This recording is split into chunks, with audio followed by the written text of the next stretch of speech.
Let's bring in House Intelligence Committee Chairman, California Republican Congressman Devin Nunes from the World Ag Expo in Tulare, California. And it is good to see you, Mr. Chairman. Thanks very much for joining us. Great to be back with you, Maria. A lot to talk about with you. Let me kick it off with China, because I know that your committee has been investigating China from a national security angle. Your response or take on what the president is trying to do here?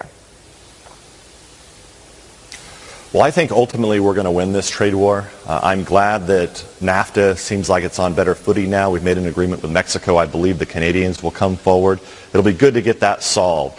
The fact that finally we have a president who's taking on China, this has long been needed. We've been running an investigation from the House Intelligence Committee into Chinese activities around the globe. We've talked about it on your show before, but what people need to really focus in on are a couple of items. One is that the Chinese are stealing us blind. So they're beginning to steal our intellectual property, and they're moving it to China. In fact, I think it's very possible within just a few years you will see the Silicon Valleys and the Austin, Texas, and those places where it's kind of a hotbed of think tanks and people who really develop new technology. You could easily see that code be transferred over to China, and you could see China become the new Silicon Valley.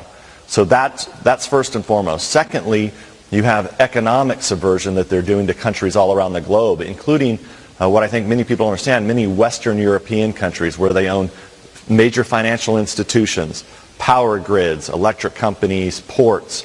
They've loaned a lot of money to countries all over the globe. And just this past week, you saw that you had countries in Central America who have long supported Taiwan, the island of Taiwan. They actually pulled their support and switched from supporting Taiwan to China. We actually went and pulled out our ambassadors, I believe, in Panama and Honduras. So this is something that continues to move forward. The president has these tariffs that he's talking about putting on the table and implementing. And I think, look, if the Chinese don't come to the table, and number one, stop stealing our intellectual property, number two, stop dumping products on the market, I don't think we have a choice, because if we really wait too long, our military is not going to be able to go up against the Chinese in parts of the globe. Wow. I want to just take a look at how the Chinese are using their economic strength and putting it toward their military strength. We've got a map here of China's militarized islands, and I know this is something that your committee has been looking at, the fact that China is going into the sea and building islands and saying that this is Chinese territory, and then building military sites there. Tell us what they're doing, in particular in the South China Sea. Well, and all of that started under the Obama administration. So the irony in all this, and it's always good to go back and look at recent history so that we get the facts on the table. So you had the Obama administration who said, we're going to reset relationship with Russia. We're going to actually withdraw troops from Europe because the Russia threat is no more. And we're going to pivot to Asia. Now, what happened? They completely botched Russia completely, and now tried to blame it on the Trump administration. And at the same time, they've militarized, I can't see your map, but I'm familiar with the map. They've militarized building these islands, which are essentially stationary aircraft carriers, where they have complete control, military control, command and control, of the entire South China Sea. So it makes it very hard for the United States to keep those major trade waters open in the event of any type of conflict, because on any given day, you have 2/3 of the world's commerce transiting through that region. Yeah, we want to keep up with you on this. I'm going to keep checking back with you in terms of how your investigation is going. This is real important, and we wanted to make sure to point it out because we talk a lot about trade as it relates to China, but not as much about national security, and that's what you are focused on. Let me move on, Mr. Chairman, and that is to get your update on where you are in your investigation into the FBI, the DOJ, and its handling of the two investigations, Trump, Russia, and the Hillary Clinton investigation. There's been a call from your colleagues for the president to declassify documents related to the Trump-Russia investigation. You've been asking the president to do just that. You also have depositions of important interviews that you've done. Will you declassify those interviews? Yes, Maria. So the American people now are beginning to see the walls are beginning to close in on the corrupt officials at the Department of Justice and the FBI. Many of them have been fired. Many of them are on leave. Many of them have been demoted.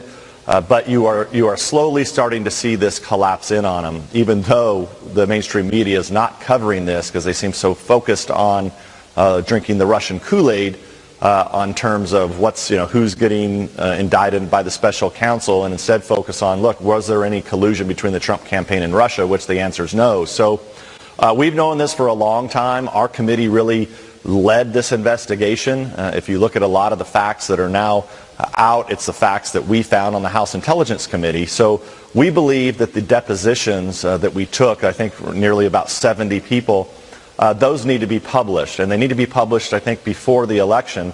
Published, I mean put out for the American people to review, so that they can see the work that we did, and they can see all the people that were interviewed by us, and that their answers to those questions. I think full transparency is in order here, so I expect to make those available from our committee to the American public here in the next few weeks. So let me just go back here. This is breaking news right now. You are going to declassify your depositions of some 70 individuals related to the Trump-Russia collusion narrative.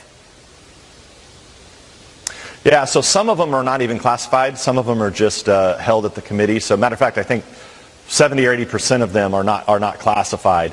The ones that are classified, we will have to send to the Department of the Director of National Intelligence to declassify, but we hope that would only take a matter of days, and they don't do their normal foot dragging where they slow roll, and we don't get these before the election. But just for the sake of full transparency, because there's so much that's out there that's misinformation or disinformation on this Russiagate fiasco, that we needed this information out before the election, and that's why we've been asking the President of the United States to declassify many more documents as it relates to not only Bruce Orr, but also with the Carter Page FISA.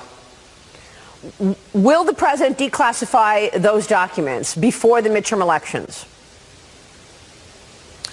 Well, look, I think he doesn't have any choice. The president talks a lot about how this Russia investigation has hampered his administration, and I totally agree with the president on that.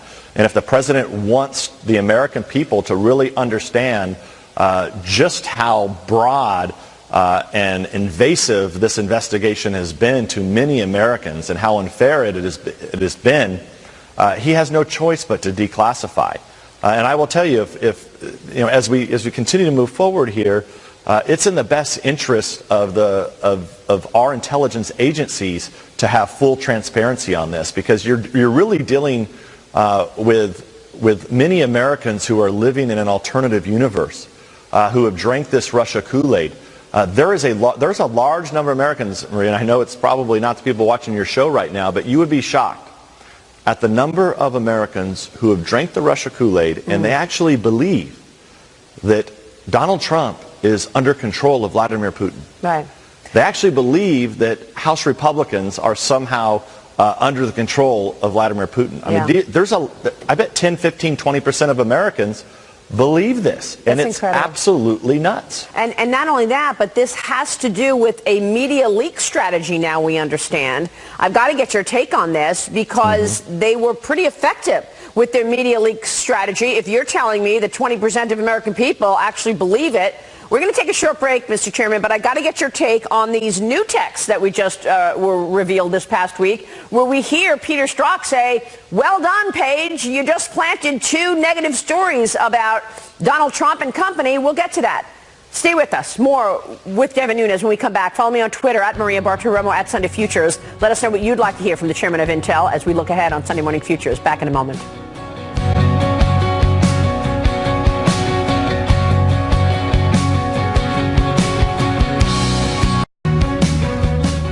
And we are back now with House Intelligence Committee Chairman Devin Nunes from Tulare. Mr. Chairman, let me ask you to comment on what we learned this week. Some of these texts that were revealed from Peter Strzok to his girlfriend Lisa Page about a media leak strategy. So here's one where Peter Strzok says to her, I had literally just gone to find this phone to tell you I want to talk to you about media leak strategy with DOJ before you go.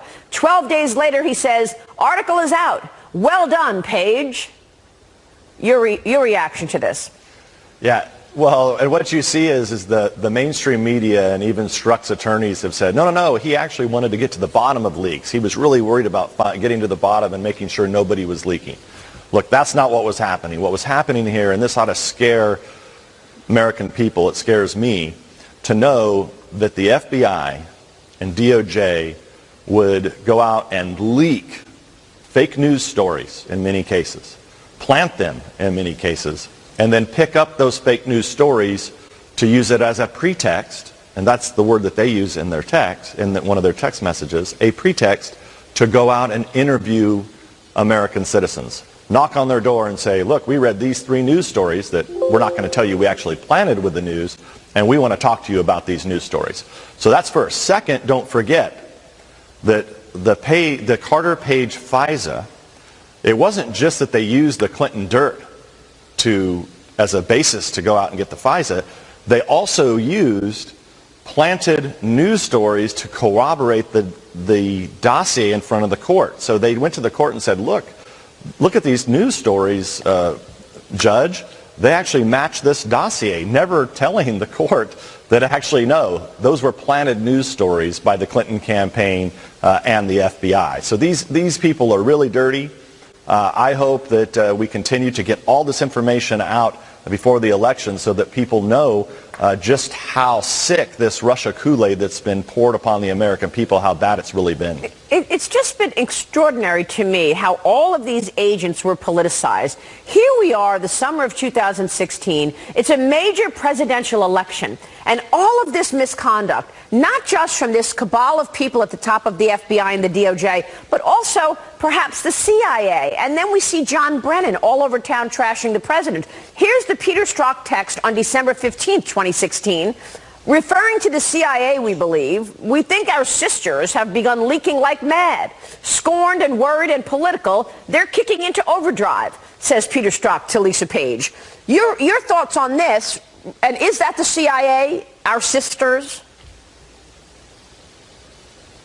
Well, it's hard to know from that text, but what I can tell you is that we saw, I think, an unprecedented level of coordination between the Clinton campaign, their associates like Fusion GPS and others who had ties and tentacles into the FBI and other agencies, the Department of State, where they were able to generate fake news stories in dozens and dozens. Really, if you go back, you can probably pick out about 2 to 3 dozen authors of reporters that actually were fed this directly and then spread that out in order to use it as a basis for an investigation. We got to jump, Mr. Chairman, but I know that if the House flips in November, you will no longer be the chairman. Perhaps your colleague on the left, Adam Schiff, may very well be. We won't hear another word about this story. We will see you soon, Mr. Chairman. Thanks very much.